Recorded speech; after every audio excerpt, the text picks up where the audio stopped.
पिछली वीडियो में हमने सूर्यमल मिश्रण का परिचय और उसके कुछ पद्यों का अध्ययन किया था। उनका अगला पद देखिए। एक डंकी गण एक री भूले कुल स्वभाव, सूरा आलस ऐस में अकल गमाई आब। कवि सूर्यमल मिश्रण जी ने इस दोहे में 1857 की ईस्वी में, जो 1857 की क्रांति हुई थी, उसमें हमारे जो देसी राजा थे वो किस प्रकार से स्वेच्छाचारिता का परिचय दे रहे थे, उसी की ओर संकेत करते हुए सूर्यमल मिश्रण जी कहते हैं, एक डंकी गण एक री। ये वह समय था, एक डंकी, कि जब किसी एक ही राजा का आधिपत्य मानकर भूले कुल स्वभाव जो अन्य योद्धा थे वो अपने कुल के स्वभाव को भी भूल चुके थे। सूर्य आलस ऐस में अकल गवाई आब, और वो आलस्य और भोग विलास में ही अकल यानी व्यर्थ ही गमाई आब, अपनी आयु को गुमा रहे थे। अर्थात वहाँ ये निश्चित था कि कौन राजा है और उसके बाद उसका पुत्र ही राजा बनेगा, इसलिए अन्य जो योद्धा थे, जो श्रेष्ठ योद्धा थे, वो अपने कुल के स्वभाव को भी भूल चुके थे। अर्थात जो क्षत्रियत्व का जो भाव था, वह क्षत्रियत्व का भाव उनके अंतर्गत समाप्त हो गया था। इसलिए कहते सूर्य आलस ऐस में, ऐसे वे सूरवीर जो राजा थे, ऐसे वे सूरवीर योद्धा थे, वो व्यर्थ के ही भोग विलास एवं आलस्य में अपनी आयु को व्यतीत कर रहे थे। अकल गमाई आब, आब मानी आयु को अकल मानी व्यर्थ में ही गंवा रहे थे, अर्थात व्यतीत कर रहे थे। इन बेला रजपूत वे, रजस गुण रंजाट, सुमरण लागा वीर सब बीरा रोकुल बाट। इन बेला रजपूत वे, इन मानी इस समय, राजस गुण का होता है रजोगुण, रंजाट रंजित या युक्त, कुल वाट यानी कुल की मर्यादा या कुल धर्म जिसको हम बोलते हैं, ऐसे राजाओं को संबोधित करते हुए सूर्यमल मिश्रण जी कहते हैं, कैसे जो अकर्मण्य और विलासी हो गए थे। इन वेला रजपूत के राजत गुण रंजाट, कि इस समय रजपूत, जो राजपूत है यानी कि जो क्षत्रिय है, कुछ राजपूत सच्चे रजोगुण से युक्त थे। राजस गुण रंजाट, अर्थात कुछ जो राजपूत थे वो किस गुण से युक्त थे? रजोगुण से युक्त थे, अर्थात उनमें पूर्ण वीरत्व का भाव था। सुमरण लागा वीर सब बालो री कुर्बात, और कुछ ऐसे थे जो अंग्रेजों का साथ दे रहे थे, लेकिन ऐसे राजा जिनमें रजोगुण शेष बचा था, वो अपनी परंपरागत कुल मर्यादा का स्मरण करने लगे। बीरोरी कुलवाट, कुलवाट यानी कुल की जो मर्यादा है कि हमें क्षत्रियत्व का निर्वहन करना है, और इसका निर्वहन करने के लिए वो अपनी परंपरागत कुल धर्म मर्यादा का स्मरण करने लगे।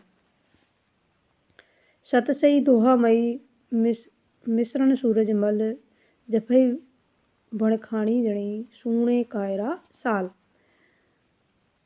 वीर सतसई की रचना क्यों की, तो उसके उद्देश्य की ओर संकेत करते हुए सूर्यमल मिश्रण जी कहते हैं कि सतसई दोहामयी, कैसे अवसर पर सूर्यमल मिश्रण ने वीर सतसई की रचना कही। जो दोहामयी है, मतलब दोहा छंद में लिखी गई है, इसलिए दोहामयी इसको कहा गया है, कि ऐसे वीर सतसई की रचना की। जफई भणखाणी उठे सूने कायर साल, जो वीरों का भक्षण करने वाली है। जफई भणखाणी मतलब वीरों को खाने वाली है, उनका भक्षण करने वाली है। अर्थात खाने वाली के कहने का तात्पर्य यह है कि जो कोई इस वीर सतसई को पढ़ेगा, ऐसा यदि कायर भी युवक होगा तो उस कायर के अंतर्गत भी यह वीरता का संचार करेगी, और वह वीरता का संचार होते ही युद्ध भूमि में जाने के लिए तत्पर हो जाएगा। और युद्ध भूमि में जाने के बाद तो पता ही नहीं चलता कि इंसान जीवित बचेगा अथवा उसकी मृत्यु होगी। इसलिए इसको कहा है कि यह वीरों का भक्षण करने वाली है। सूर्य कायर साल, और जो कायर है उनके सूणे में कांटे के समान चुभने वाली है, अर्थात उनको कष्ट देने वाली है। क्योंकि कायर इसको पढ़ेंगे तो उन्हें उनके अंतर्गत जो जिस वीरत्व भाव को जागृत होना चाहिए तो वह सुसुप्त हो चुका है, तो वह उन्हें सालेगा। ठीक है। सतसई दोहामयी मिश्रण सूरजमल जपे बगड़, हाँ ये तो हो गया। नथी रजोगुण जो नरा बा पूरो ने उफान, वे भी सुनता अपने पूरा वीर प्रकाश। जिन लोगों में जोश नहीं है, जिन लोगों में उत्साह नहीं है, जिनका उत्साह फीका पड़ चुका है, बा पूरो ने उफान, या जो जोश से नहीं भरे रहते हैं, वे भी सुनता अपने पूरो वीर प्रमाण। ऐसे पुरुषों में भी यह वीरता का संचार करने वाली है, क्योंकि इसके सुनने मात्र से ही उनमें वीर रस का संचार होगा और एक सच्चे सूरवीर के समान उसमें तेज का संचार होगा। जय दोई पक उजला जूझण पूरा जोध, सुनता वे भण लोगणे वीर प्रकाशन बोध। कवि सूर्यमल मिश्रण जी कहते हैं कि जिनके दोनों ही पक्ष उज्ज्वल है, दो ही पक्ष उजला, यानी कि जिनके दोनों ही पक्ष उज्ज्वल है। दोनों पक्ष का मतलब है मातृपक्ष और पितृपक्ष, अर्थात जिसके जो माँ है उसके घर वाले भी वीर है और पिता की तरफ से भी सारे वीर है। जूझण पूरा जोध, ऐसे योद्धाओं के लिए तो युद्ध भूमि में जूझने के लिए तैयार करने में इसकी बहुत ही भूमिका है, अर्थात उनमें तो पूर्ण वीरत्व का संचार करने वाली होगी। सुनता भे मन 100 गुणा वीर प्रकाशन बोल, क्योंकि ऐसे योद्धा तो इस सतसई को सुनने मात्र से ही 100 गुणा शौर्य युक्त हो जाएंगे, अर्थात उनका जो वीरता है, उनकी जो वीरता है वह 100 गुणा बढ़ जाएगी। किनकी?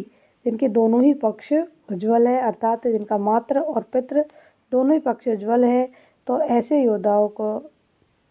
योद्धाओं की जो वीरता है वह तो इसके सुनने मात्र से 100 गुना बढ़ जाएगी। दमंगण बिन अपच दियण, वीर धनीरो धान, जीवन धन बाला जी को छोड़ो जहर समान।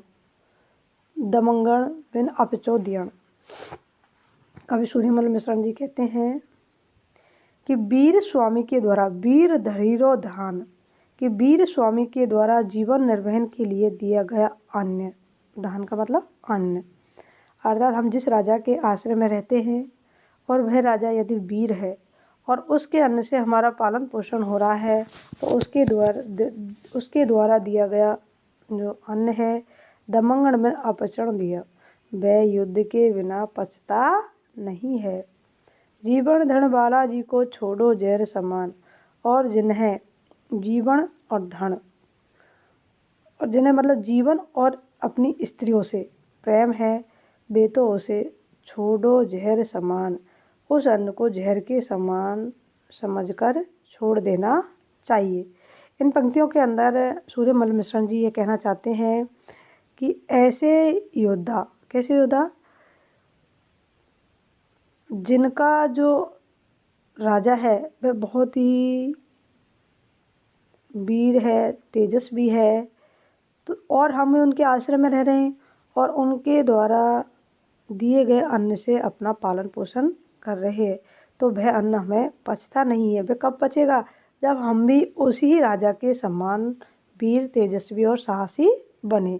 इसलिए ऐसे व्यक्ति, कैसे व्यक्ति, जिन्हें किनसे प्रेम है? अपनी पत्नी से प्रेम है, अपने जीवन से प्रेम है, तो उस अन्न को जहर के समान समझकर छोड़ देना चाहिए, क्योंकि यदि हम उसे खाएंगे तो हमारे अंदर वीरता का संचार अवश्य होगा, और नहीं होगा तो हम अंदर ही अंदर घुट घुट करके मर जाएंगे। इसलिए जहर के समान समझकर उसे छोड़ देना चाहिए। नह डांकी अरि खावड़ो, आयो केवल बार, बदा बदी निज खावड़ो, सो डांकी सरदार। डांकी का अर्थ होता है एक तरह से नरभक्षी, शत्रु, अरि शत्रु होता है, बदा बदी का अर्थ होता है होड़ या प्रतिस्पर्धा, खावड़ो मन खाने वाला। ठीक है। तो ने डाकी अरि खावड़ो, आयो केवल वार,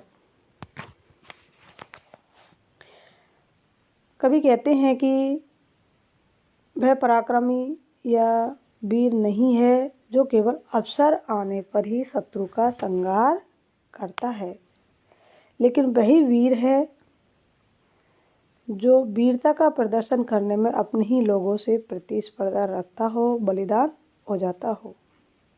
न डाकियारी खामो, अर्थात वह ही वीर सच्चा वीर नहीं है आयो केवल बार जो मात्र अवसर आने पर ही वीरता का प्रदर्शन करता है, बल्कि वही वीर है जो बदाबदी निज खामो, जो अपने ही लोगों से बदाबदी बनी प्रतिस्पर्धा करके सो डाकी सरदार हमेशा तेजस्वी बना रहता है, हमेशा उसके अंतर्गत वीरता का संचार होता रहता है और वह बलिदान हो जाता है। ऐसा ही वीर सच्चा वीर कहलाने का अधिकारी है, अन्यथा वह वीर नहीं है।